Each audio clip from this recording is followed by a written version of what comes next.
मां सदाम हुसैन फिन को माज़ूर ॻोठ गाड़ी मोरी यूसी गाड़ी मोरी ऐं तालका किंगरी ज़िला खैरपुर जो रवासू।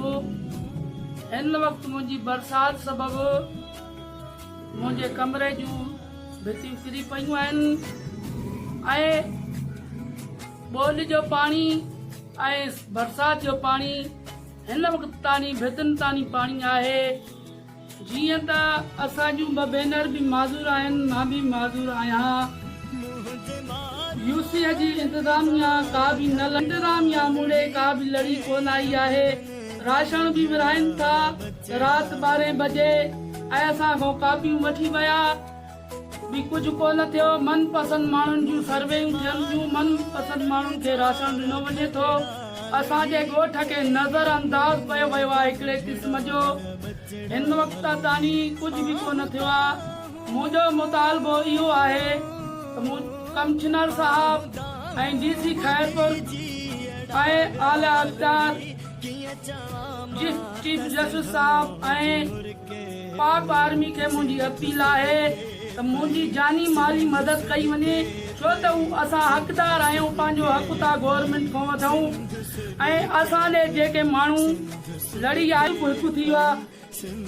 इन सबबु आईंदो सियासी समाज जी नुमाइंदा मनपसंद माण्हुनि खे राशन ॾींदा वठनि था। राति जो 12 बजे केर थो चवे त राति जो 12 बजे राशन ॾिबो आहे माण्हुनि खे।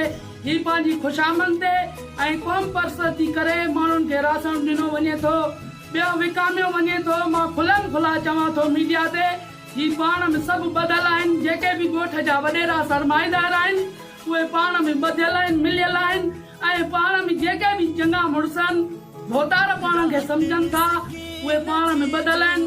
गॾिजी सॼी माल हड़प करे वञनि था पेटनि में। कई आहे हिन वक़्तु ताणी घर में पाणी आहे ॿाहिरों ऐं कचे जे माण्हुनि जी सर्वे करे कोन थो ऐं पके जी करे थो।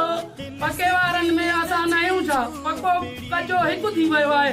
चोक भलो पाणी आहे, ॾिसो हली तव्हां तलाव सभु हिकु थी विया। मुंहिंजे चाचे अज़ीज़ जी बि मछी सभु ख़तमु थी वई, नुक़सान अज़ीज़ थियो आहे। हिन वक़्तु मां भरपूर मुतालबो कयां थो त मुंहिंजी फौरी तौर मदद कई वञे। जेकॾहिं न थियो त मां अॻिते एहतिजाज जो दाइरो वधाए वेंदुसि। मां